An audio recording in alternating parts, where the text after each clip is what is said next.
Good morning students. आज हम unit 3 का लास्ट टॉपिक पढ़ने जा रहे हैं जो कि है कोकोनट या नारियल। हम लोग पढ़ रहे थे वेजिटेबल ऑयल्स जिसमें हम ग्राउंडनट और मस्टर्ड पढ़ चुके हैं।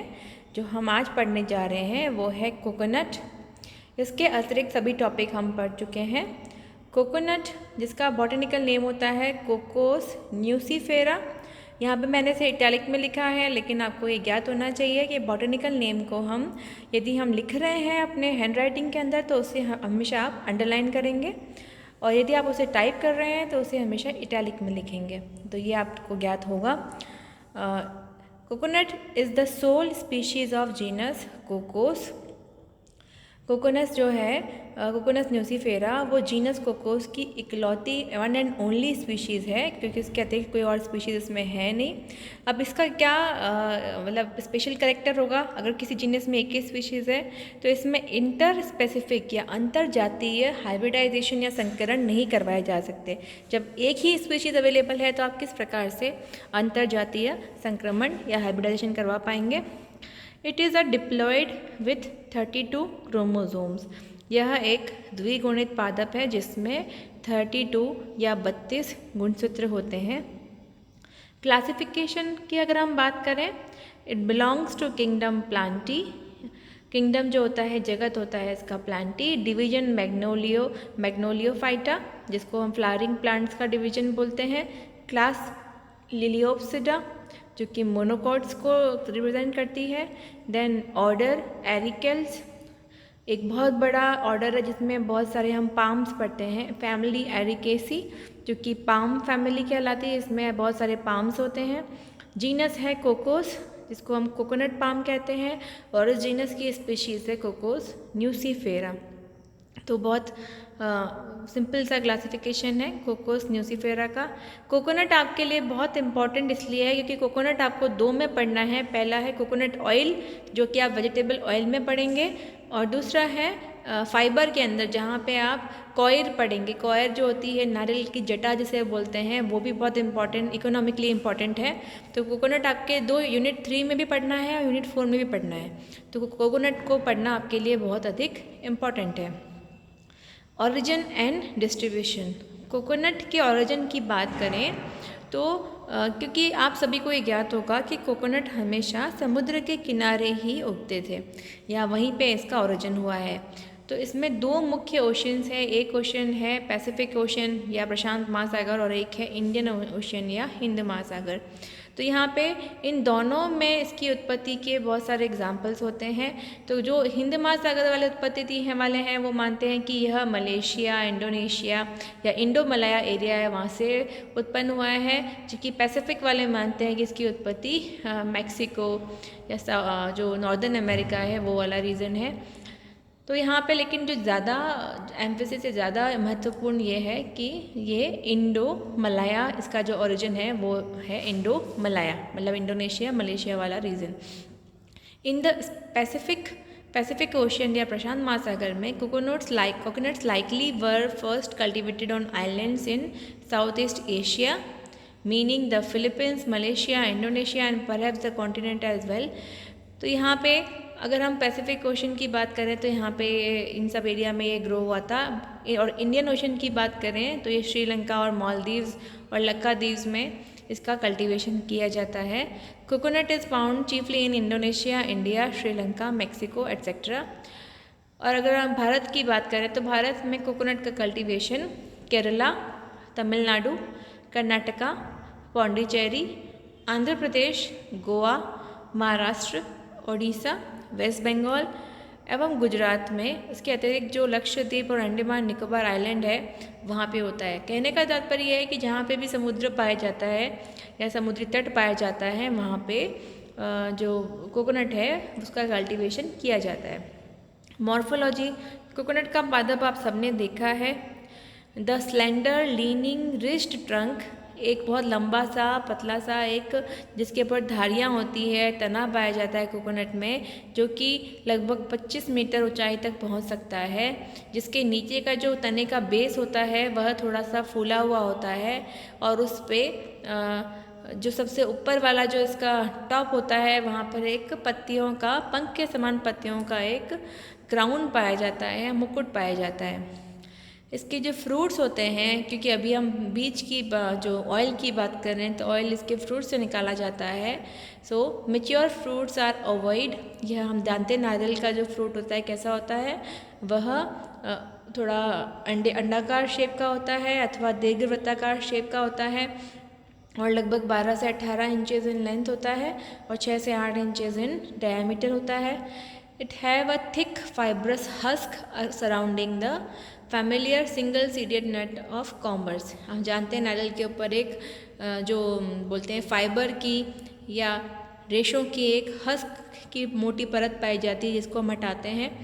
उसके नीचे एक हार्ड शेल पाया जाता है और उसके अंदर फिर हम जो खाने लायक हमारा जो नारियल है वो निकलता है। लेकिन आपको एक नारियल में एक इम्पॉर्टेंट चीज़ ये है कि आपको ये पहचानना ज़रूरी है कि जो आप खाते हैं वो कौन सा पोर्शन होता है नारियल का, और जो आप फेंक देते हैं या फिर जिसका जो इसकी कॉयर होती है वो कौन सा पोर्शन होता है। तो इसलिए हम इसको एक बार डायग्राम को बहुत ध्यान से समझेंगे ताकि आप समझ पाएँ कि नारियल में क्या होता है। हम बात करेंगे सबसे आउटर लेयर की। सबसे बाहर होती है एक्सोकार्प। एक्सोकार्प जो होती है वो होती है फल भित्ति। फल भित्ति में जो बाह्य फल भित्ति होती है उसे कहते हैं एक्सोकार्प। जो कि अगर आपने कच्चा नारियल देखा है तो उस पर जो ग्रीन कलर के पर हमको पोर्शन दिखता है वो होता है एक्सोकार्प। उसके अंदर जो होता है वो होता है मीजोकार्प, जो कि सबसे मोटा होता है और उसी के कारण हमको नारियल को काटने में दिक्कत आती है। तो यहाँ पे मीजोकार्प जो बीज का मोटा हिस्सा होता है, जो पहले तो थोड़ा सा सॉफ्ट होता है, लेकिन जैसे जैसे नारियल सूखता है तो हम देखते हैं वो बिल्कुल भूरा हो जाता है। जो ऊपर वाला जो ग्रीन है वो तो गायब भी हो जाता है और अंदर की जो फाइब्रस लेयर है उसमें से रेशे समान संरचना हमको नज़र आती है। और उसके बाद में एंडोकार्प। एंडोकार्प क्या होती है, आपको एक पत्थर के समान उसके ऊपर एक फल भित्ति, आपको जब नारियल को आप तोड़ते हैं या हम उसको निकालते हैं तो उसमें आपको एक पत्थर के समान संरचना दिखती है जिसको हम एंडोकार्प देखते हैं। देखो यहाँ पे आप दिख रही है आपको, ये एंडोकार्प नज़र आ रही है हमको उसके ऊपर की तरफ, जिसको हमको तोड़ना पड़ता है।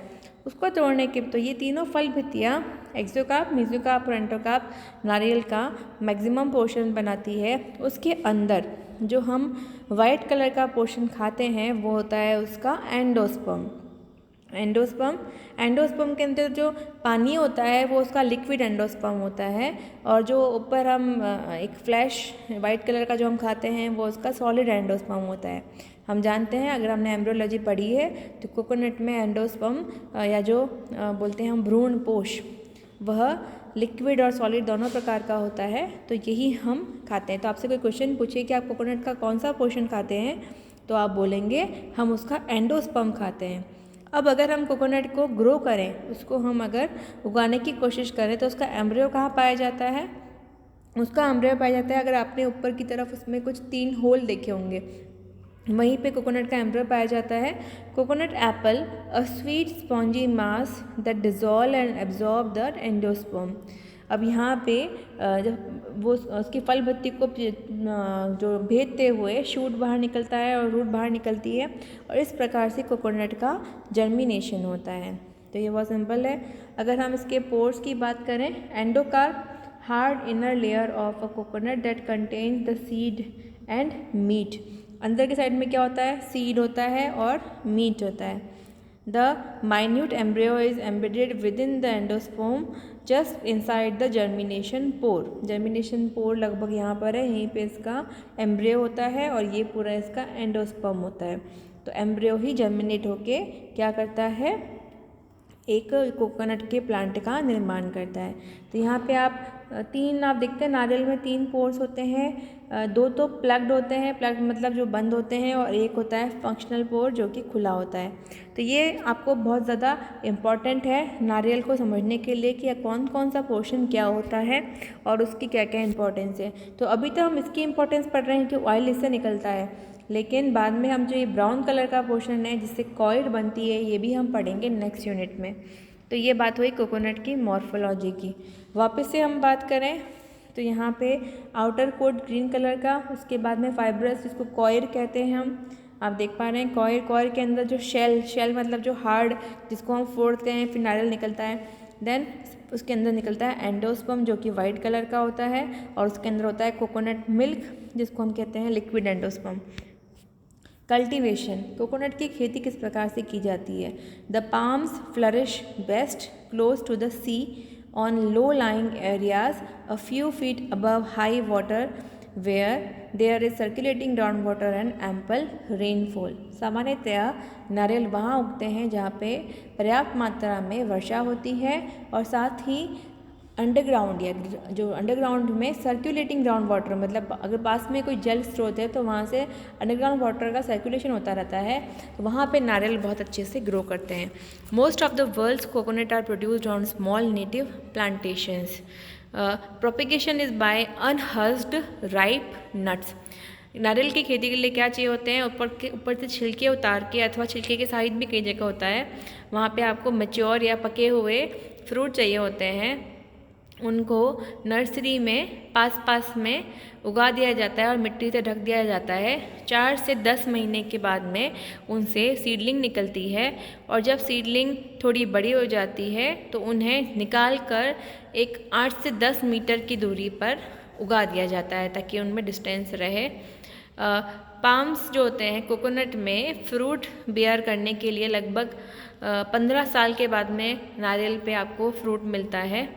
Fruits require year to ripen. एक फ्रूट को मैच्योर होने में लगभग 1 साल का समय लग जाता है, और 1 साल में लगभग एक नारियल के पेड़ से 50 से 100 फ्रूट्स हमको प्राप्त होते हैं। तो और लगभग इसकी yields continue profitably until trees are about 50 year old. नारियल का जो पेड़ है 50 वर्ष तक फ्रूट प्रदान करता है। अब हम बात करेंगे ऑयल की, क्योंकि हम वेजिटेबल ऑयल पढ़ रहे हैं। तो मैं आपको एक बात बता दूं कि जो वर्जिन ऑयल है, या जिसमें वर्जिन ऑयल क्या होता है, जिसमें कोई प्रकार का जिसमें कोई प्रकार की अशुद्धि नहीं होती है, बिल्कुल प्योर जो कोकोनट ऑयल होता है उसको हम कहते हैं वर्जिन ऑयल। वो बहुत सबसे ज़्यादा इम्पॉर्टेंट ऑयल है और हेल्दी भी है। ऑयल को एक्सट्रैक्ट करने के लिए मेनली 2 मेथड होते हैं। पहला होता है ड्राई प्रोसीजर और दूसरा होता है wet procedure. The coconut should be well dried under sunshine or special process. Afterward, it should be grated or cut into small pieces. Put the well dried copra क्या होता है हम जानते हैं, खोपरा जिसे हम कहते हैं नारियल के टुकड़े, into the inlet of coconut oil expeller. Turn the crank at 50 to 55 rounds per minute to press the coconut oil. ये वही तरीका है जो कि हम ऑयल निकालने के लिए प्रेस करके जो प्रेशर मैकेनिज्म में काम में ली जाती है, वो है ड्राई मेथड। दूसरा है वेट मेथड, जिसमें fresh coconuts are grated and sun dried afterward to a very dried sawdust condition. Bridge formation occurs in the inlet funnel and a small stick should be used to move the material into the inlet of coconut oil press. Turn the crank at, ये आपको इतना detail में नहीं जाना, लेकिन आपको main 2 method है कि एक में तो उसको सुखा के काम में लिया जाता है और एक में उसको गीला करके काम में लिया जाता है। और एक और मेथड जिसे हम बोलते हैं सूखे में भी, कि उसमें हीट करके ऑयल ज़्यादा ऑयल निकलता है और एक होता है बिना हीट किए ऑयल निकलना। तो मेनली ऑयल निकालने का प्रोसीजर तो वही है जो दूसरे ऑयल्स का आप देख रहे हैं। कोकोनट को पहले तोड़ा, फिर उसकी जो कर्नल्स है कोपरा को ड्राई किया, ड्राई करने के बाद में फिर उसको हमने प्रेस करके या उसको दबा के ऑयल निकाला, और जो शेष और जो कोपरा मिल बच गया उसको एज ए पाउडर काम में लिया। अब है यूजेस कि कौन कौन से यूज़ होते हैं खोपरा या नारियल के। Besides the edible colonel's and the drink obtained from the green nuts. हम जानते हैं कि नारियल का पानी और नारियल स्वयं हम ऐसे रॉ रूप में भी खाते हैं। इसके अतिरिक्त सूखा हुआ नारियल जिसको हम कोपरा कहते हैं वो भी बहुत इंपॉर्टेंट होती है। उसके अलावा कोकोनट ऑयल जो उससे प्राप्त होता है वो भी बहुत इंपॉर्टेंट ऑयल है, जैसे हम स्किन पे, बालों पे या फिर खाने में काम में लेते हैं। The Philippines and Indonesia lead too in copra production. सबसे ज़्यादा नारियल कहाँ उत्पन्न होता है? इंडोनेशिया और फिलीपींस में।